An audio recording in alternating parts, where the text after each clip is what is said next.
আমি অধমের সম্মানিত পিতা হজরত মাওলানা মুফতি মোহাম্মদ শফি সাহেব মাদ্দাজির তখন জীবিত ছিলেন রাহিমাহুল্লাহ কে তর্জ কে মোতাবেক, যে আমি আমার সম্মানিত পিতা মুফতি শফি রহমতুল্লাহ এর তরিকা অনুযায়ী, ওনার যেই তর্জ নিয়ম, এই নিয়ম অনুযায়ী उन मसाइल पर बहस व मुनाजरा में शामिल होना पसंद ना था, ওই সকল মাসআলায় আলোচনা মুনাজারায় অন্তর্ভুক্ত হওয়া কিছু না পছন্দ ছিল না। তাকলিদ এটা বিতর্কিত একটা মাসালা, এই বিতর্কিত মাসালায় মুনাজারা করা, আলোচনাকে উস্কাইয়া দেওয়া, আলোচনাকে সামনে নেওয়া, এগুলো আমার পিতাও এড়িয়ে চলতেন মুনাজারা ইত্যাদি। আমার কাছেও কি এটা পছন্দনীয় ছিল। লেকিন এ সোচ কার এক মুখতাসার মাজমুন লেখ দিয়া, ওনার কাছে পছন্দনীয়, তো লেখলেন কেন? প্রশ্ন আসে না, সোয়ালের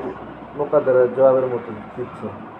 কিন্তু এই চিন্তা করে একটি সংক্ষিপ্ত প্রবন্ধ লিখলাম যে इसमें मसले की तहकीक आसान अंदाज में वाज़ेह कर दी जाए, যাতে করে আমার এই প্রবন্ধের ভিতরে তাকলিদের মতো গুরুত্বপূর্ণ বিষয়ে যে বাস্তবতা, এটাকে অতি সহজভাবে স্পষ্ট করে তুলে ধরা যায়।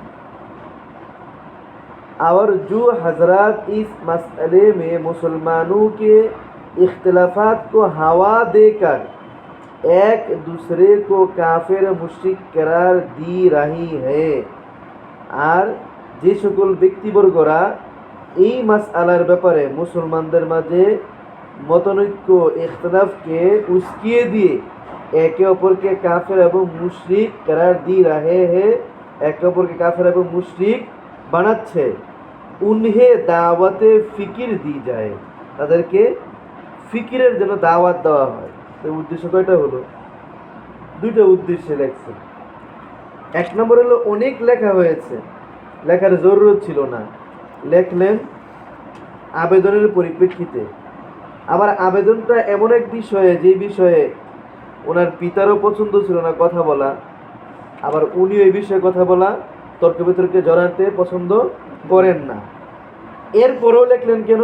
এই জন্য লেখলেন যে হাজারো লেখার পরেও উনি ওনার দৃষ্টিতে যাতে করে একটা সহজ একটা উপস্থাপনা, সাদামাঠা একটা কথা সবার সামনে আসে, তাকলিদের মতো গুরুত্বপূর্ণ পয়েন্টে এমনভাবে কথাটা আসে যাতে করে সবাই এটা মানতে পারে। এখন মানার ভিতরে দুই পক্ষ, তাকলিদের পক্ষে, তাকলিদের বিপক্ষে। তাকলিদের পক্ষে যারা, তাদের সামনে এই মাসলাটা স্পষ্ট হয়ে যায়, তাদেরকে যাতে করে কেউ বিভ্রান্ত করতে না পারে।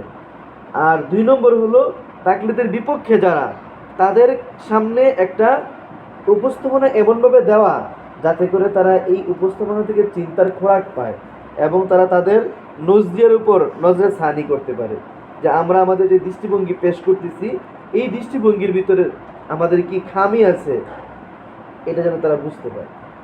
তাদের